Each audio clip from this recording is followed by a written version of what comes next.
Batman gets all the credit, but almost nobody thinks about the man underneath the mask. Someone trying to run a multi-billion-dollar company by day and survive as a vigilante by night, on almost no sleep, forever.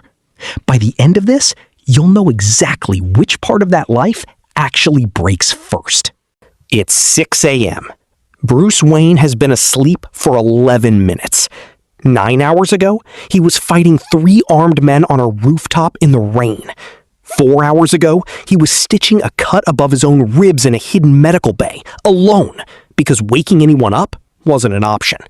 And in 3 hours, he's expected in a boardroom, sharp and coherent, to convince shareholders that Wayne Enterprises is being run by a serious, focused, fully present CEO. He forces down coffee. He covers the bruising along his jaw with a careful layer of concealer. He rehearses a smile in the mirror that doesn't match how his body actually feels. By 9 a.m., he's sitting at the head of a table, nodding along to quarterly numbers, doing basic arithmetic in his head slower than usual, hoping nobody notices the half-second delay. Here's the thing. That's not a rough night. That's every night. Every single day of his life runs on this same impossible math. Hours of violent physical activity, followed by almost no recovery time, followed immediately by high-stakes decisions that affect thousands of employees and an entire company's stock price. And here's what makes it worse. Wayne Enterprises isn't just his job. It's the thing funding all of it.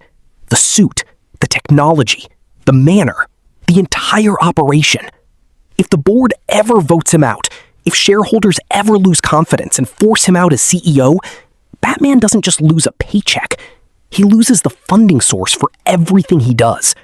One bad quarter, one erratic public appearance, one moment where the exhaustion shows through at the wrong time, and the whole... Alfred sees more of this than anyone. His intention every single day is simple. Keep Bruce functional. Keep the secret airtight. Keep him alive. The problem is, Alfred isn't blind. He's watched the same 11 minutes of sleep pattern repeat for years. Watched wounds get stitched a little slower each time. Watched Bruce's hands shake slightly during breakfast in ways that never used to happen. Alfred's real fear isn't that Bruce will be caught. It's that his body will simply stop cooperating one night, mid-fight, with nobody there to help him. Later, we'll get into what actually happens when he gets seriously hurt and still has to show up to work the next day. We'll get into what dating or trusting anyone actually looks like when your entire life depends on a secret never slipping.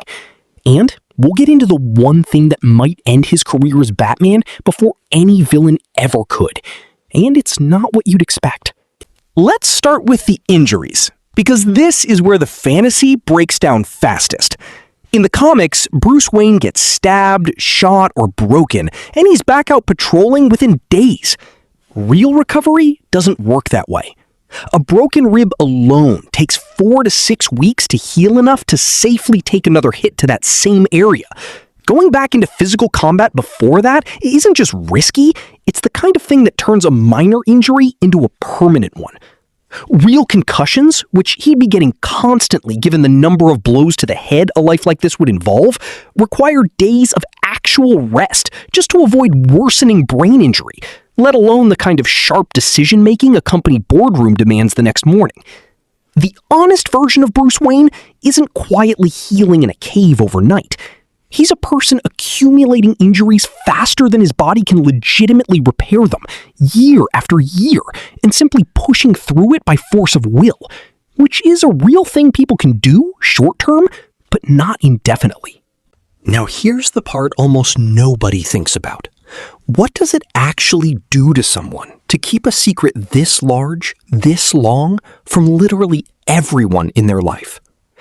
Psychological research on secret keeping is pretty consistent on this. It's not the act of hiding something that wears people down, it's the mental load of constantly monitoring yourself, tracking what each person knows, catching yourself before saying the wrong thing. That cognitive tax runs in the background of every single conversation, permanently. For Bruce, that's not one relationship being protected. That's every board member, every employee, every date, every friend, all of them getting a carefully managed, incomplete version of him forever. Trust researchers point out that relationships genuinely deepen through vulnerability and shared honesty, which means functionally, Bruce Wayne may be structurally incapable of the kind of close relationship most people eventually build, not because he doesn't want it, but because the secret itself makes real closeness almost mathematical. And then there's the piece that quietly undermines everything else on this list: sleep. Chronic sleep deprivation doesn't just make you tired. Sustained sleep loss produces cognitive impairment comparable to being legally drunk, affecting reaction time, judgment, and decision-making. For a normal person, that's a bad day at the office. For someone fighting armed criminals in hand-to-hand combat most nights, that's the difference between landing a block and taking a hit that ends everything. This is the quiet, unglamorous threat that doesn't show up in any comic book fight scene. Not a rival, not a bigger villain, just the slow, compounding effect of a body that's never actually allowed to recover, night after night, for years. There's one more piece worth mentioning: the legal reality. A private citizen assaulting and restraining people, however well-intentioned, doesn't have legal protection the way police do. Real-world vigilante justice creates genuine liability, and depending on how it's carried out, real legal exposure. The GCPD looking the other way isn't just a convenient plot device. In reality, that relationship alone would be an enormous, constant risk hanging over the entire operation. One scandal or change in leadership away from collapsing.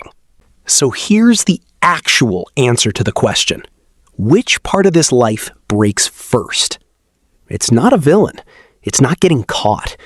Realistically, it's the body. The accumulated, unrecovered damage of operating for years on essentially no real rest and no real healing time, until the math simply stops working. Batman's gadgets, we already found out, are surprisingly plausible. But the man wearing them, running on 11 minutes of sleep and forcing a smile through boardroom meetings the morning after getting stabbed, he's the one part of this story that real biology was never going to let last.